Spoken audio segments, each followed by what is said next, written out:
Hey everybody, as recruiters, we all know that hiring can be one of the most challenging parts of running a business. Whether you're a startup looking to build a dream team or a well-established company aiming to streamline your recruitment process, the right tools can make all the difference. Teamtailor is a powerful, all-in-one recruitment software your candidates and team will love. It's not just a piece of software, but a way of working. With Teamtailor, you get everything you need all in one place. Powerful analytics, an AI assistant, customizable workflows, powerful integrations, and so much more. Plus, Teamtailor is easy to use and implement with their intuitive, user-friendly interface. 94% of their users report better team collaboration, and 97% see an increase in qualified candidates. If you're focused on the candidate experience, CX is at the heart of the ATS. Just ask any of the 4 million candidates who connect with customers every month. Join the ranks of over 150,000 recruiters and more than 8,500 companies like Oatly, Porsche, and OneFlow who have transformed their recruitment with Teamtailor. Discover the new way to attract and hire top talent and see the results for yourself. You're tuned in with Kelli Bledsoe. Kelli Bledsoe is an HR tech enthusiast and recruiting operations analyst at EA. What's up, Kelli? Hey, what's going on? Just happy to be here. Thanks for joining the pod. No problem. Happy to be here as well. Where are you based and what are you working on? So I'm based just outside of Portland, Oregon. So I'm a remote employee. And what I'm working on right now is a big implementation for a recruiting tool. That's all I'll say for now. No spoilers. Oh, I can't not ask that question. Which ATS are you implementing? I'm not sure I can tell you before go live. So how about we keep everybody in suspense for now, and then I'll send you a follow-up in a couple of weeks.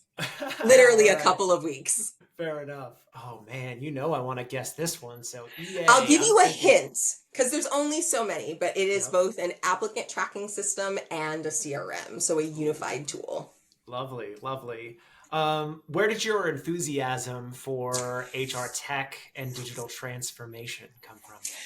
So I'm one of those lucky people that went to school to study a field and is still doing that today. So my graduate work is with an emphasis in HR technology, which is super niche.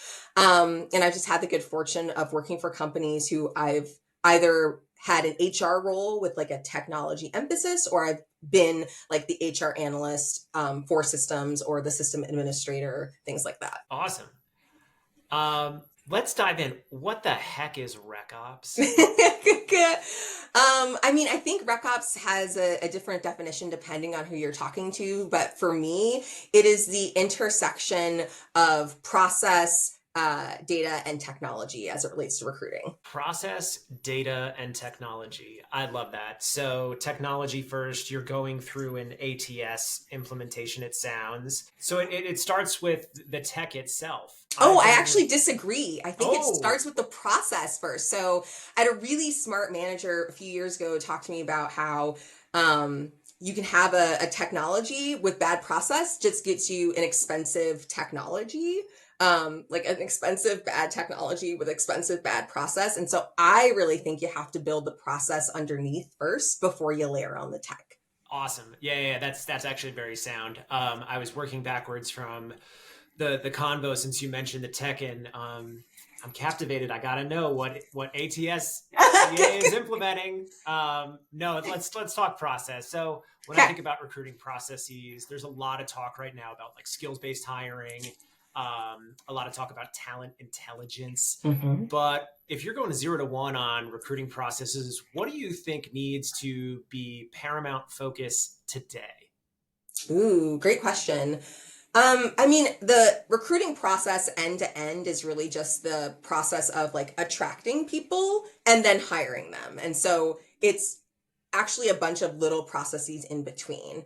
And so the way that I've done past implementations, and when you're thinking about tools and breaking down your processes, it's sort of think about the processes that happened at every single stage. So what process do we want to use to attract people? So that's jobs distribution, and what does the website look like, and what is the experience of applying through the application process or the referral process or the agency process, and then screening. So what does it look like for recruiters to take in all of those resumes, LinkedIn profiles, et cetera, and sort through them, create a short list, and screen them. And then scheduling interviews and your subsequent interview rounds, and then engaging with hiring managers to like make that final decision, and then extending an offer, doing a background check, and then onboarding. So those are sort of like the sub processes within the recruitment process. I love the way you break that down and call out the ingestion of data. I think when we look at hiring holistically, candidate profiles exist in a few different formats. There's traditional paper resume, there's a digital profile, there's a CV in Europe, which is more common than a short abbreviated resume like here in the States. When we think about the emerging Generation Z coming into the workforce, I don't think they're going to eat up digital profiles as much as millennials did. I think we saw us as millennials giving away our job history to LinkedIn post Great Recession because we needed to get a job. But I think now Gen Z thinks about it in a completely different way and will interact with their future employers and their work history in some ways we've never seen before. What are your thoughts there? Yeah, I mean, I think that as long as you have sort of like career resource centers at colleges and you have the tools of today, you're still going to need some sort of way to present your work history to a prospective employer. Now, that might not be a traditional resume, but they're going to need something. So, you know, for your creatives, it's like, I have a digital portfolio. Here's like the link to my portfolio so you can see it, as opposed to sort of like trying to print out stuff and view it. One of the ways that I've seen some tools adapt to, we'll call it a digital first, but getting out of like the traditional sphere of the process. You have an ATS that sort of forces you to create a profile. It's garbage. Workday. We're just gonna say it, Workday.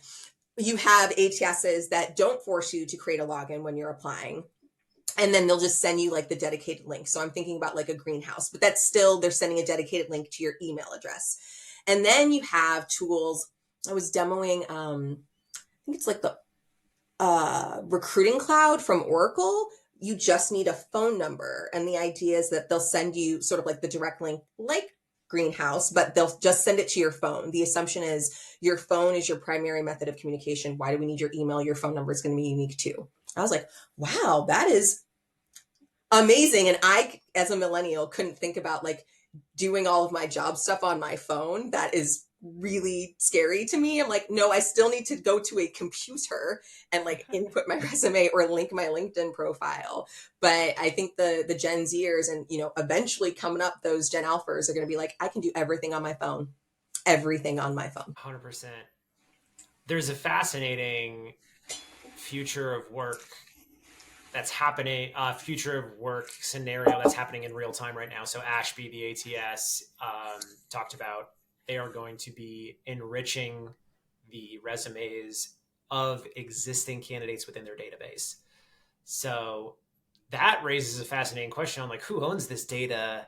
And at the end of the day, it's kind of like low harm because candidates are usually open to getting hit up by a recruiter for a potential job.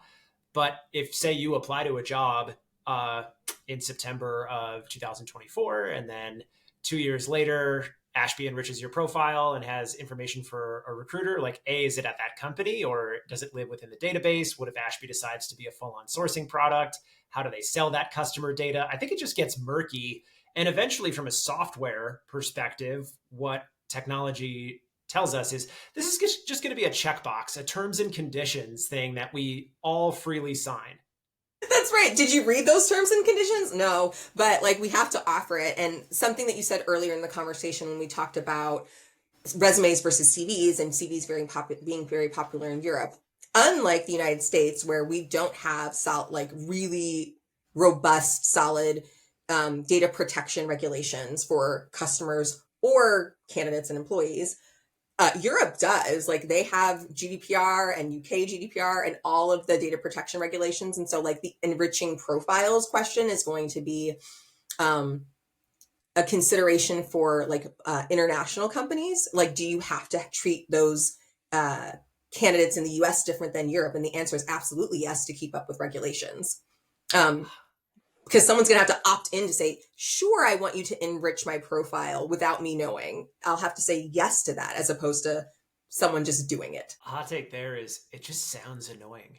I know, right?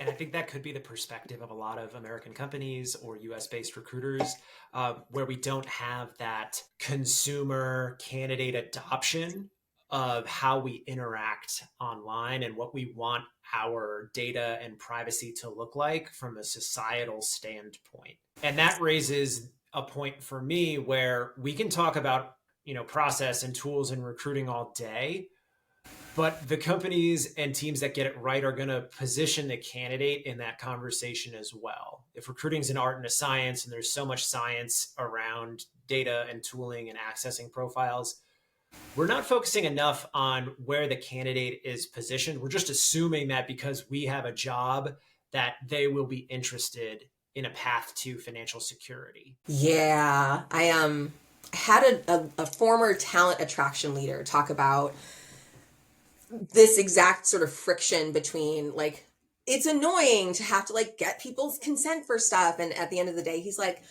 if we're doing a really good job sourcing and presenting our like employee value proposition to prospective candidates, they should want to consent to give us their information.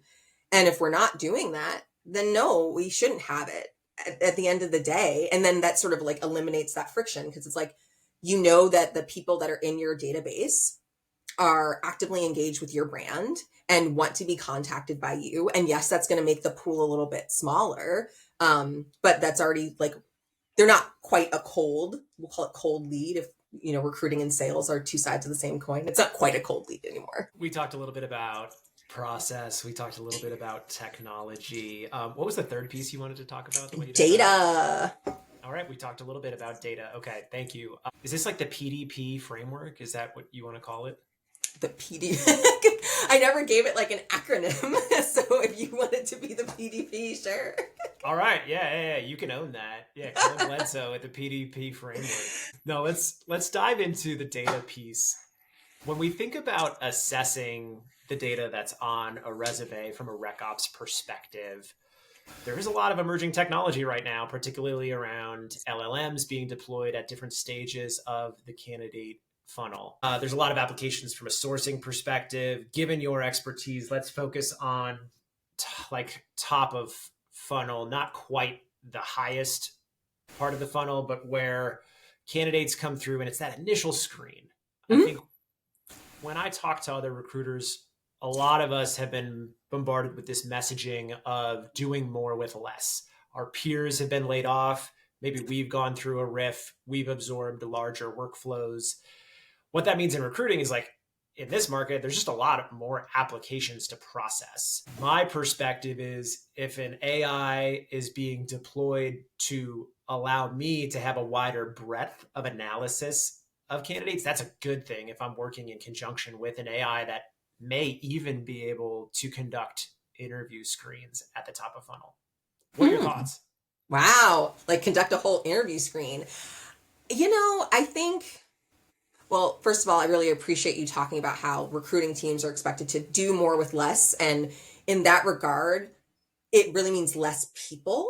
And if you're going to process the same volume, or in this case, because other people are getting laid off, a higher volume of potential candidates, you need technology to help the fewer number of recruiters do their job effectively. And so I haven't really thought about the idea of like an AI conducting an initial screen, but I do think a really good use case for AI in this scenario would be ingesting resumes, LinkedIn profiles, whatever application materials have been submitted, and then using the information that you've provided your tool in terms of what would be a good match for this role, surfacing like a short list for a recruiter, and also giving the recruiter the ability to essentially like thumbs up or thumbs down the recommendation. So helping like train the algorithm, if that makes sense. 100%. I think that's something that I've seen a little bit in inbound resume shortlisting, where the LLM is screening, okay, like what are the words and what are the semantics on a resume versus that of the job description and also the inputs of the interview plan itself. one piece I think that might be missing is the holistic picture of a candidate for the data and the stories and experience and skills that exist beyond just the semantic assumption of data on a resume. What are your thoughts on like holistic skills-based hiring, since that's in our zeitgeist? So yes, it talks about like we're talking about skills-based hiring and sort of like what's the ideal candidate, and if you're not just focusing on the words on the resume. In a perfect world, you would work with your like talent management teams and you'd put together sort of like profiles of your successful employees. So in an ideal world, you'd get the data from like how your employees have been performing, their experiences, their skills, and you can say, find me another Brandon, okay? Find me another Brandon based on, he's been at our company for 5 years. He's been getting stellar performance reviews. These are his skills. This is what he brings to the table every day in his job. Find me Brandon. And they would like, the tool would ingest like your work history and your performance history and then find candidates that look like you. Now, that is a really good way to find like candidate matches, but we need to be mindful of the fact that something like that could very well introduce bias in your organization. So you just need to be really aligned with sort of minimizing bias in your company. I like that you raised that point. But I will correct you. There is one, and there is only often imitated, never duplicated. Oh, just kidding. I am so terminally average. It's not even funny. What? No. The idea of pattern matching skills, implementing post-hire success, however it's measured, into the interview process. If it's measured. If it's measured, how it's measured, why it's measured. That's something that so many folks are trying to solve in parallel with the epiphanies that happen from these AI projects. But the light switch moment for me is, what is the impact of divergent skills in high performing teams? And that kind of blows up this thesis of pattern matching integrated into interview intelligence. Do you ever think about like divergent skill sets within teams and how that might be impacting the recruitment process? When I think about like the success of a team, it's sort of all of the parts of a whole. So everybody on the team brings their own unique skills. And so if you're succeeding in a job, like roles that don't have, we'll call it specific metrics, like make this number of calls or process this number of documents, blah, blah, blah, blah, blah. If you're just doing the job and your skills are like divergent skills, that's fine. That is also the definition of a successful employee. So we can still find people who look like that. And then that actually might be a way to sort of minimize the bias we were talking about. I appreciate your index on bias. I think we all have bias. It's just a part of human life. It's what we do with that awareness of our biases. And that's one thing that I think sometimes HR folks or recruiters are afraid to admit. Like, we are biased. Absolutely. I like that you talk about metrics in a role and bringing that forward in the process. I think I saw either yesterday or this morning that Top Coder is launching a sales skills assessment to complement their engineering assessments. And I think that's fascinating, because sales, recruiting, they are typically low barrier to entry jobs. And for me, recruiting has provided me with like tremendous financial like prosperity, more than I ever could have imagined, and also a fulfilling career path. So if we have a more equitable process and inviting more people to demonstrate and showcase their skills at scale, that's where I think software at higher stages upstream in the funnel could benefit recruiters if we distribute these assessments and folks opt in, but also if the candidates and the market and our society says, you know what, that's just how we're going to get jobs now. And that's what it is. That's the way it is. I mean, I've experienced a lot of different sort of like candidate processes, and I've been on the back end in the design piece and the systems piece. And when we talk about assessments in the hiring process, I'm 100% for them, but it's important to be really mindful of where you drop them in the process. So I've been privy to companies where they're like, okay, someone applies for a job, the first thing we're going to do is hit them with an assessment. And conversely, I've been in companies where it's like, oh, we'll send them a confirmation email and we'll like schedule them for an initial call, and then we'll hit them with an assessment. And so I think it's just about balancing the experience and also trying to reduce the workload for recruiters while also still wanting applicants to be engaged. And I don't know, for me, I'm sure you could tell by my face, I'm just a little bit put off by the idea of I've applied for the job and immediately the next step before I've even engaged with a human is take this assessment. Yeah. And usually those types of psychometric cognitive skills, personality tests are deployed by legacy leaders, folks that have done this stuff since the 90s, since the 80s. And it's important to understand. I know. To me, it's just important to understand, like, why are we doing this and what results does it deliver for the business? When I think about like recruiting making an exponential impact for the business, it comes down to reverence and being a good steward of process and doing right by our candidates. Our friend Jeremy Lyons refers to this as candidates being a guest in our house. And I love this because sometimes I'll hit him with a hot take, or I'll be like, yo, candidates are crazy right now on this Reddit anti-work thread. Or like, do you see what's going down on LinkedIn? Like, these candidates have lost their dang minds. And he'll be like, dude, they're guests in our house. And it's like, okay, he brings me back to earth. I appreciate that level of hospitality. And when we think about internal hospitality with our hiring managers, one way I think RecOps can really support teams is not necessarily in the interview plan and the competency-based interview processes and great assessments, but the rubrics. Can you talk a little bit about like the importance of a rubric for leveling and scoring competency? I think it depends on the organization. So I've worked at orgs that have like really well-defined combinations of competencies and skills that you are supposed to demonstrate at different levels of the organization. And I've worked at companies that don't have that.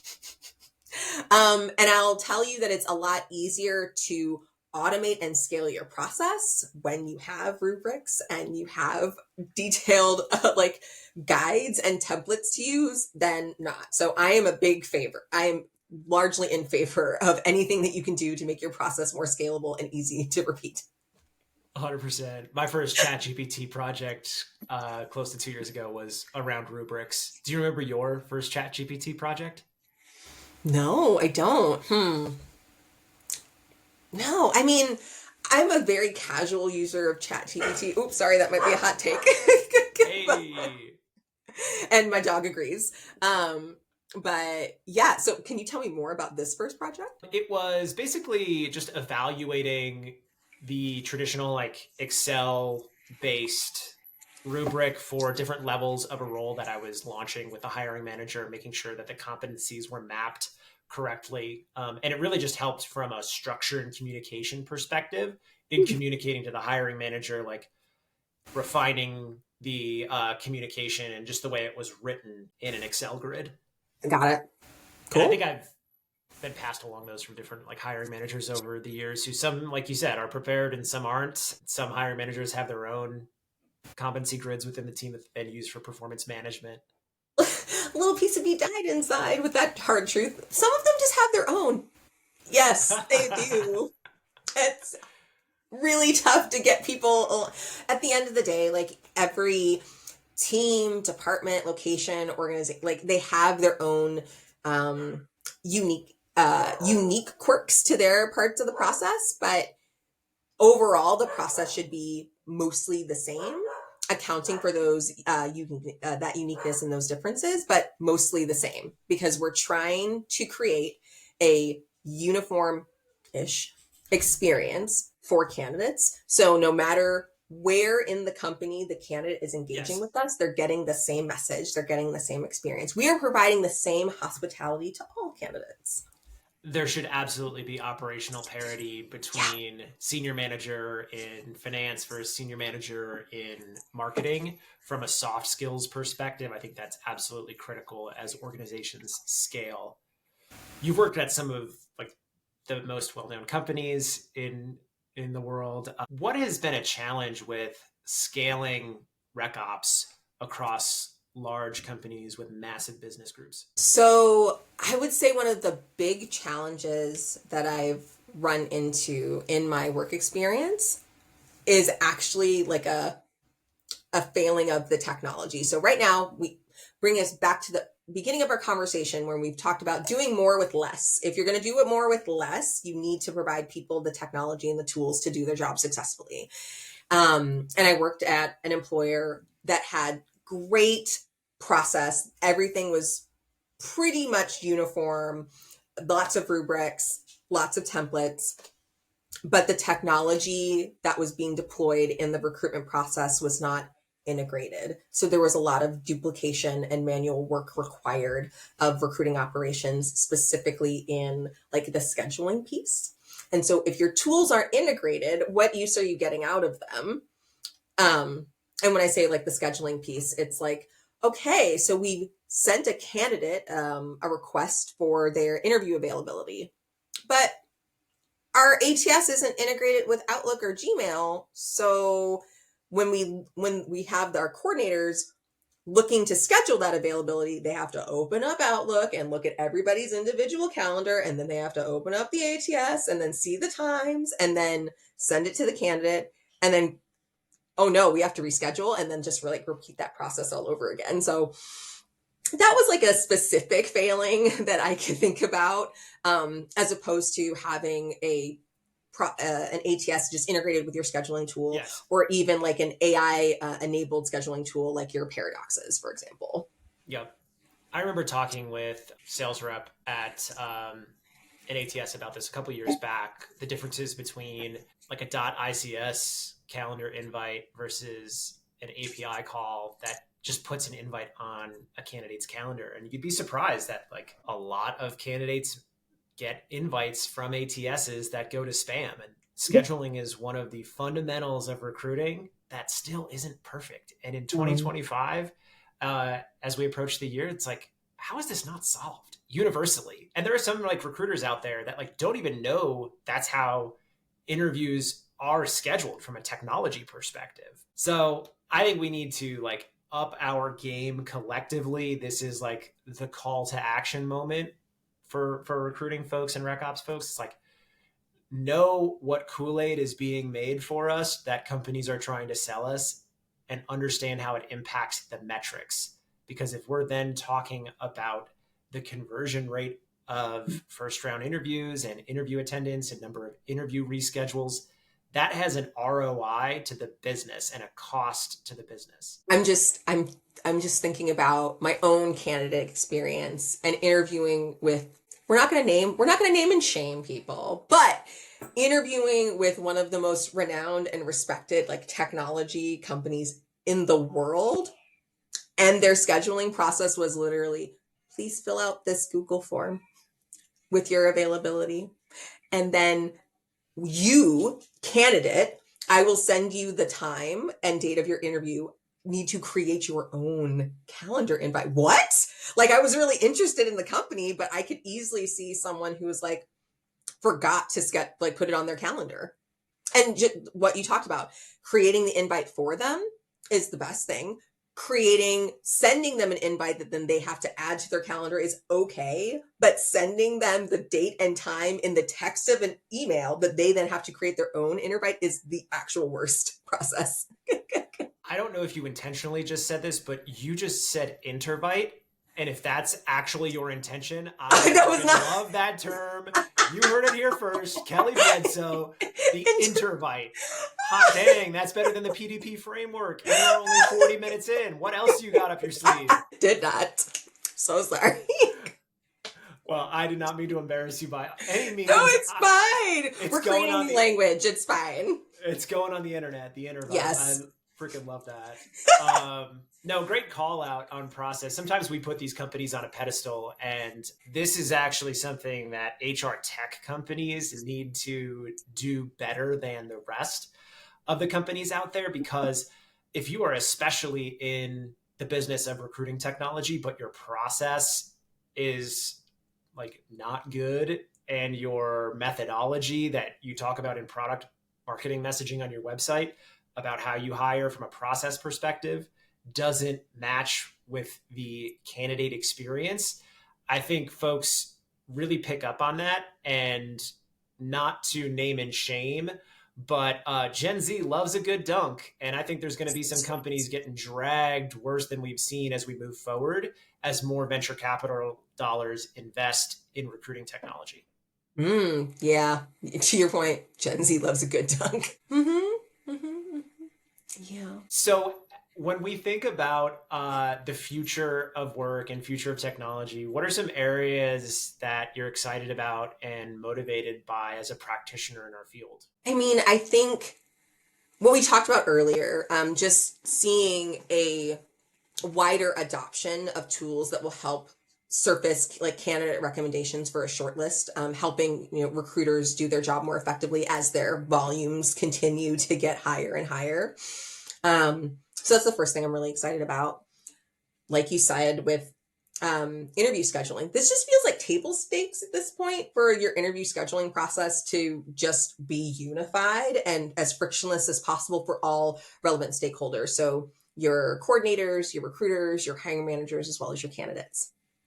So those are the two big areas. I think the third sort of overall arching theme that I'd really like to see is more product offerings like what I'm implementing right now, which is like a unified applicant tracking system and CRM. So it creates this seamless experience for the platform users. And it's just easier to like message and communicate with candidates. So you're not, I'll call it like the swivel chair where you're working in your system of record for your applicant tracking system. And then you're coming over here to send like really cool recruitment marketing campaigns. Yeah, I agree. We've seen emerging CRMs hit the market a lot of times in form of a Chrome extension.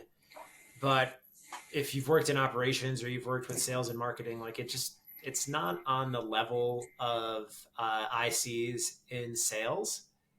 So I'm excited to see more enterprise level tooling that just surprises and delights and gives recruiters a lot of horsepower. Yeah. Well, remember, it's really all of the stakeholders. So particularly recruiters. But when I think about surprising and delighting stakeholders, it really is like making managers, hiring managers happy and making candidates happy and your recruiters and your coordinators too. Yeah, my surprise and delight is like if I'm working in office and a hiring manager hasn't filled out their scorecards and I stalk outside of their office with a bag of cookies or donuts. Hey, can you please do this? This is your reward for following the process. That's actually my favorite micro metric in recruiting is time to submitted scorecard. You can gauge a lot, especially around hiring sentiment and engagement, on how long it takes for a hiring manager to submit their scorecard. That is the metric that matters right there. We don't care about time to hire. Like, how long does it take for people to give you their scorecard feedback? 100%. Which it could go, we could be in a race to the bottom on it because there are like AI transcription tools that are recruiting native that bolts on to the interview scorecard for the assigned interview. So I think transcription tools are helpful, beneficial. What are your thoughts around transcription tools for the interviews? Ooh. I'm not familiar with them. Like I obviously understand the concept. I think it's a tool to be used. If it helps people submit their feedback faster, I'm here for it. But I've seen transcription tools go awry. So a couple of months ago, I had my first, and maybe this is late to the game, but I had like my first Zoom call replay where I watched the AI generated audio transcription. I was like, this is horrible. This is actual trash. If someone was just basing their like understanding of a call on this transcription, they'd be like, what are you talking about? And so this is one of those cases that clearly demonstrates people will always have a job and AI is not coming for your jobs. Now, I say that half jokingly, specifically because like when you think about technology and innovation, this is like the worst it's going to be, and it's only going to get better and more refined from here. But it's always based on the inputs that people provide your AI tools. So I think I answered the question. Like, yes, I think transcription tools would be really, really great. It's just about how they're being used. I like that you mentioned AI coming for our jobs. That's kind of a hot debate right now. Mm. People throw it back and forth like a game of tennis on LinkedIn. No, the AI is not physically coming and replacing a job as a robot in a seat. That should go without saying, but capacity planning and headcount planning shows us that AI is making recruiters more efficient, therefore reducing the potential headcount openings that would come from a resurgence in the market. The market is down anyway with recruiting, but with the dawn of AI, if a recruiting team worked 30 recs a quarter, or if a recruiter on a team worked 30 recs a quarter last year, and now with AI, they're able to work 40, then they may not be opening headcount for an additional recruiter that year. So no, AI isn't taking your job. It's just reducing the potential future headcount. Yeah. And I think that like that recruiting team, this fictional recruiting team that we're talking about, it's about making sure that you're highly skilled. And so if you're worried, make sure you're a really well-rounded full cycle recruiter, right? So you're not just a recruiter who